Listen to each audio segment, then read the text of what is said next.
São Paulo confirma sua fama de o rei do empate. Preciso falar também sobre Evangelos Marinax, prestes a anunciar parceria com o São Paulo. Ele está mesmo de saída do Nottingham Forest. Tudo sobre Carlo Ancelotti, que decidiu quebrar o silêncio. Tem ainda as últimas no mercado, bastidores, finanças e muito mais.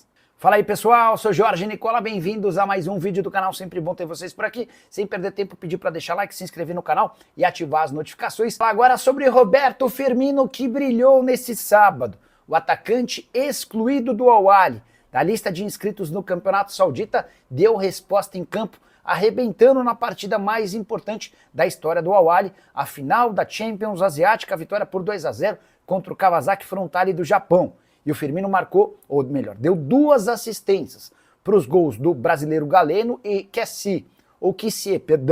Com a vitória por 2-0, o Al-Ahly se sagrou campeão da Champions Asiática. Ele nunca havia conquistado esse título. Também assegurou vaga no Super Mundial de Clubes de 2029. É o primeiro garantido no torneio. Importante lembrar também que o Firmino tem mais 1 ano de contrato, mas já há um acordo de cavalheiros entre as partes para que o Firmino seja negociado nas próximas semanas. Como ele não tem autorização para jogar o Campeonato Saudita, é provável que nem atue mais defendendo as cores do clube verde e branco. Há uma série de brasileiros interessados na volta de Roberto Firmino, mas o próprio atacante e sua esposa já deixaram clara a intenção de jogar na Inglaterra, onde o Firmino brilhou com a camisa do Liverpool. Quero falar agora sobre o balanço financeiro da CBF, que mostra que a entidade máxima do futebol brasileiro tem muito dinheiro. A entidade conta em caixa com 2 bilhões e 400 milhões de reais. De acordo com o balanço financeiro da CBF, essas aplicações rendem 12% ao ano, ou seja, a CBF ganha com juros da grana que tem aplicada 292 milhões de reais por mês. E aqui que vem o questionamento: como uma entidade que fatura tanto não consegue, por exemplo, investir na profissionalização dos árbitros, na implantação do VAR semiautomático ou na criação da série Z, F, G, H e por aí vai no Campeonato Brasileiro? Só para completar, importante destacar que se arrecada bem, a CBF também gasta horrores. Somente com administrativo e pessoal foram 208 milhões de reais de investimento no ano passado. Isso equivale a 17 milhões e 300 mil reais por mês. E olha que nessa conta não estão incluídos os quase 90 milhões de reais de mesadas a presidente de federação e também do repasse a cada uma das federações de futebol do país. Hora de falar sobre Evangelos Marinax. O magnata grego, que tem negociações avançadas para se tornar sócio do São Paulo nas categorias de base, está deixando mesmo o Nottingham Forest. A imprensa britânica trouxe novidades a respeito desse tema, informação relevante à medida em que o Nottingham Forest é hoje o grande portfólio do Marinax, time que brigava contra o rebaixamento e que estava na 2ª divisão quando foi adquirido pelo Marinax e que hoje disputa vaga via Premier League para a Champions League da próxima temporada. E é exatamente por conta dessa questão que surgiu o problema. A UEFA fez uma série de novas regras que impedem que o mesmo dono tenha 2 clubes disputando a Champions League. Como o Marinax é dono do Olympiacos, líder do campeonato grego e já classificado para a próxima edição da Champions, se o Nottingham Forest também for para a competição, vai haver esse problema. Até por isso, o Evangelos Marinax decidiu mudar um pouquinho o contexto em relação ao Nottingham Forest.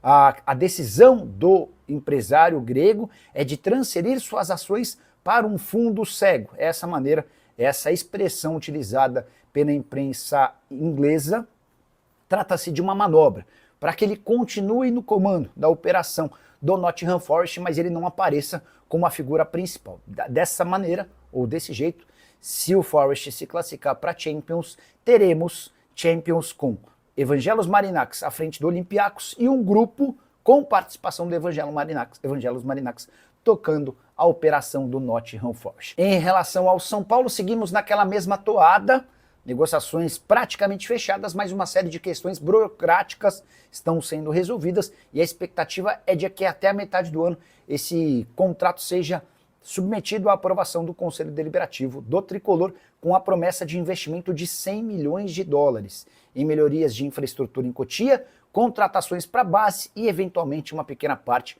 para o time principal.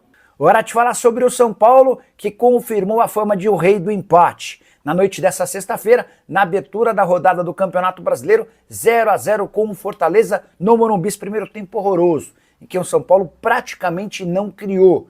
Na etapa final, o São Paulo melhorou um pouco, contou com a volta do Lucas Moura, mas viu Ferreirinha perder uma penalidade máxima. Ferreira não bateu bem e facilitou a vida do João Ricardo.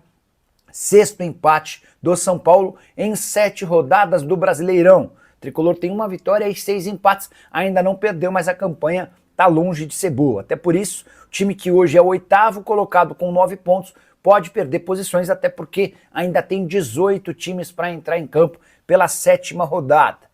Só para completar, é importante contar que o Fortaleza também tem se especializado em empatar. 4º jogo seguido de empate, Fortaleza que vem numa sequência de 10 partidas sem vitória, um desses jogos sem vitória, um empate com o Colo-Colo no Chile, embora a Conmebol tenha aplicado o valor ou a vitória pro time cearense, tudo por conta daquela confusão com invasão de campo de torcedores do Colo-Colo. Fortaleza muito pressionado e há quem garanta que Juan Pablo Vojvoda pode não durar muito tempo no Lion. Bora falar agora sobre Antony, o atacante que vai muito bem com a camisa do Betis, pode garantir dinheiro ao São Paulo num futuro não tão distante. Vale a lembrança de que o Antony pertence ao Manchester United, onde não jogava bem. O empréstimo para o Betis acabou sendo excelente. Ele é titular absoluto e peça fundamental no Betis, que inclusive tem chance de ganhar título de competição europeia nessa temporada. Difícil imaginar que o Betis terá capacidade financeira para comprá-lo do gigante inglês. O Manchester United sabe que não vai recuperar os 100 milhões de euros investidos quando da compra junto ao Ajax, mas pretende faturar pelo menos 50, 60, talvez 70 milhões de euros. E é nesse contexto que surge um outro clube espanhol, o Atlético de Madrid. Com muito mais capacidade e robustez nos negócios, o Atlético de Madrid tem a intenção de fechar com o Antony, pelo menos foi o que garantiu o programa de televisão na Espanha El Chiringuito. Só para completar, e aí quem entrou São Paulo, Tricolor tem direito a 3,5% de qualquer negócio envolvendo o Antony pelo mecanismo de solidariedade por ter sido o clube revelador, formador do Antony. Só para completar, se eventualmente o Atlético de Madrid o compra por 50 milhões de euros, que hoje equivalem a 320 milhões de reais, São Paulo ficaria com mais ou menos 10 milhões de reais. Outra notícia que pode gerar dinheiro ao São Paulo envolve outro ex-atleta da base. Gabriel Sara está nos planos do Manchester City e, de acordo com o site turco, só vai haver negócio se o City pagar pelo menos 40 milhões de euros. São Paulo, com 5% do direito do negócio, ficaria com 12 milhões e meio de reais. Família, ficamos aqui com aquele giro de notícias do maior clube brasileiro. Já deixa aqui o teu like, inscreva-se no canal e ativa também o sininho de notificação. Um grande abraço para você. Não esqueça de dar aquele like maroto para ficar por dentro de todas as informações do São Paulo. E a gente vai ficando por aqui, né, rapaziada? Um grande prazer ter vocês aqui novamente no nosso vídeo. E muito obrigado por assistir até aqui. Um grande abraço no coração. Até o próximo vídeo. Vamos que vamos.